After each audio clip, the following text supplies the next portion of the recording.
अस्सलाम वालेकुम, वेलकम कहते हैं आपको वाउ टीवी के शो रिलीव में। मैं हूं आपकी doctor Anam Lodhi, speech pathologist. जैसे कि आपको मैंने अभी पिछले एपिसोड में बताया था व्हाट इज़ अप्रेजिया। आज का जो टॉपिक है मेरा है व्हाट इज़ अप्रेजिया।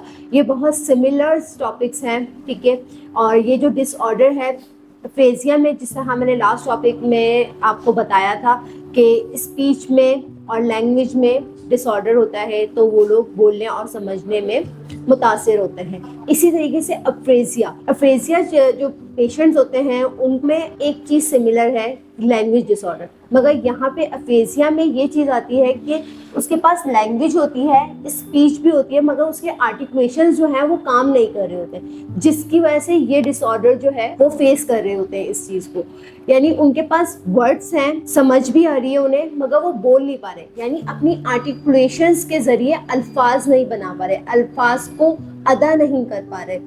अगर उनकी टंग की मूवमेंट नहीं हो रही तो वो अल्फाज कैसे अदा करेंगे। अगर मैं आप लोग को बताऊं कि से अब टंग वर्ड है, अब मैं इस टंग वर्ड को बोलने में भी अपने आर्टिकुलेशंस को यूज कर रही हूँ, जब भी मेरा ये वर्ड आप तक पहुंच रहा है, मगर आवाज नहीं, आवाज के साथ जो है साउंड नहीं प्रोड्यूस कर पा रहे उसको अपने आर्टिकुलेशन की वजह से। अब क्या है, उनका हार्ड पैलेट थोड़ा डाउन होगा, उनकी सॉफ्ट पैलेट थोड़ा स्प्रेड हुआ होगा, टंग पीछे से टाई हुई होगी, उनकी आर्टिकुलेशन यानी हमारी जो चिन बोन वगैरह हैं वो काम नहीं, हमारे जो 5 फेशियल मसल्स हैं, ठीक है, हमारी जो माइलस्टोन्स हैं ये काम नहीं, यानी हमारी इसमें जो है हमारा मोटर स्पीच जो है वो डिले होता है। जैसे कि मैंने आपको बताया, पेशेंट की आवाज़ में क्लियरिटी ना होना, वर्ड्स को बार बार बोलना, ये एक डिसऑर्डर है। और अगर इसका इलाज सही वक्त पर ना करवाए तो एक लैंग्वेज डेवलपमेंट डिसऑर्डर जो है वो हो जाता है। अगर बचपन से ही बच्चे को डायग्नोस करवा लिया जाए, उसको थेरेपी करवाई जाए,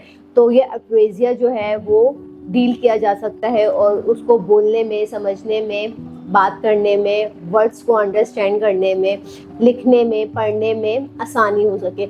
अप्रेजिया की ट्रीटमेंट की 3 टाइप्स होती हैं। पहली टाइप है मोटर प्लानिंग। मोटर प्लानिंग में हम पेशेंट के साथ कुछ वर्ड्स होते हैं जो वो लोग बार बार रिपीट कर रहे होते हैं, तो वो हम उस पर ब्रेक लगाते हैं कि आपको ये वर्ड जो है बार बार रिपीट नहीं करना है, रिपीटेशन उनकी ख़त्म करते हैं, उनको सिंगिंग की तरफ लेकर आते हैं, राइम्स की तरफ लेकर आते हैं, हम उनको सेंसरी लाइट्स ऑन करके सिंगिंग सुनाते हैं, यानी सॉन्ग्स वगैरह प्ले कर देते हैं, और उनको रिलैक्सेशन के लिए बाउंसिंग बॉल पे लिटाते हैं। और साथ साथ हम लोग आर्टिकुलेशन के लिए बेबी लोशन हमारे पास होता है, उससे हम आर्टिकुलेशन मसाज देते हैं। ये हमारी मोटर प्लानिंग की सेकंड टाइप है, हमारी मल्टी सेंसरी।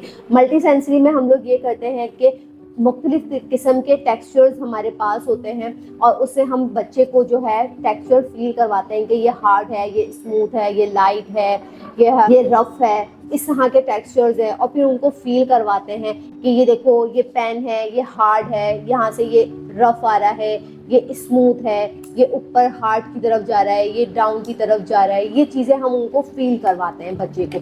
इससे क्या होता है, उनकी सेंसरी जो है वो कंट्रोल में आ जाती है, उनकी जो फाइन मोटर्स हैं वो कंट्रोल हो जाती हैं। थर्ड टाइप आती है हमारी होम प्रैक्टिस।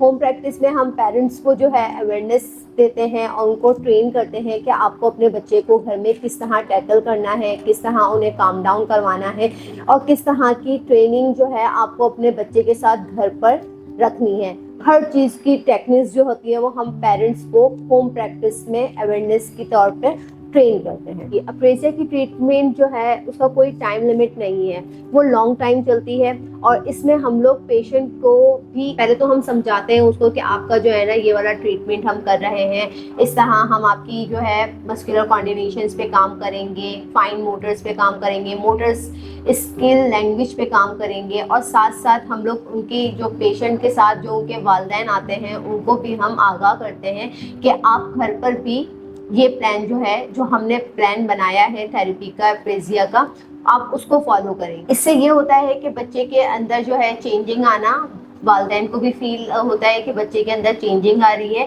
और बच्चा खुद भी महसूस करता है कि मैं वर्ड्स को सही तरीके से अदा कर रहा हूँ, क्लियरिटी आती है, बार बार बोलता नहीं है वही वर्ड। और उसकी आर्टिकुलेशन मसाज जब होती है, ओरल मसाज है, इनर मसाज है, तो ये सब चीज़ें जो है हमारी थेरेपिस्ट प्लान करती है पूरी, और उसके बाद जो है उनके वर्ड्स में क्लियरिटी आती है। अप्रेजिया मुश्किल बहुत है, लेकिन अगर इसकी थेरेपी प्लान कर दी जाए तो ये वक्त के साथ साथ इसके अंदर चेंजिंग आ जाती है। अगर बच्चे की थेरेपी 2 से 3 साल की उम्र में स्टार्ट हो जाएगी तो इंशाल्लाह ताला वो बेहतर हो जाएगा।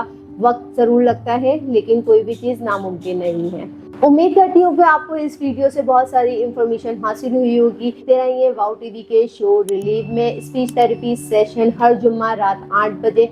अपना ख्याल रखिएगा। अल्लाह हाफ़िज़।